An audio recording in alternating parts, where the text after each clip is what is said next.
that's the other thing, like the difference between my lifestyle here is that I'm just never home. And I feel like that's the thing in New York, people are out all the time. They're only home for sleeping and showering and then they're out. And also because of the distances. So if I'm out, I'm not gonna have time. A distance is too far to actually go home in between. I'm doing the next thing. In Copenhagen, you do that all the time. You have your bike and nothing is further away than 10 minutes. So you go to work and then you go home. And then you go to a friend, and then you go home, and then you go out. So the home is so much more a big part of your life in Denmark.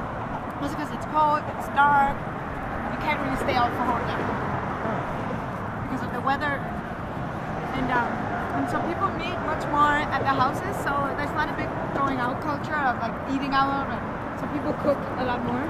And I miss that. I miss cooking here. I don't have time to cook here, and I'm not home. And it's like once a week I'm like planning ahead. Oh, on Friday am I home? Oh yes, I can cook.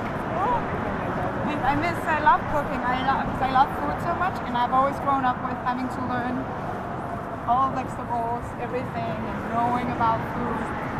And I love experimenting with food. Wow. So that's gonna be a good thing to come home and to cook and to have people over for dinners. Because we usually do that every other day in Copenhagen, having people over, taking turns, making food, hanging out around the dinner table. And here you go out and it's a distance when you go out. Because there's a certain, you have to pay the check, and then you have to you can't just put your feet up and just take off your shoes or lie down on the couch. When you're out, it's a much more controlled situation. You can't even put on your own music, right?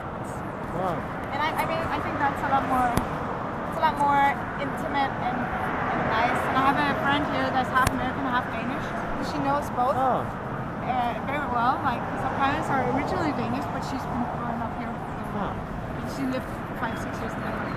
So she's like, thank you so much, Maya, for being here and inviting me for dinner.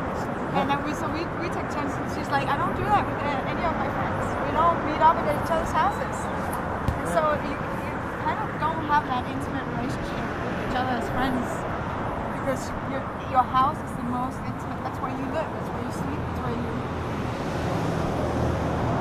That's where you eat. That's where you take your shower. Everything. And if you can't share that with anyone, if no one comes to your house, I don't think you're that intimate with anyone.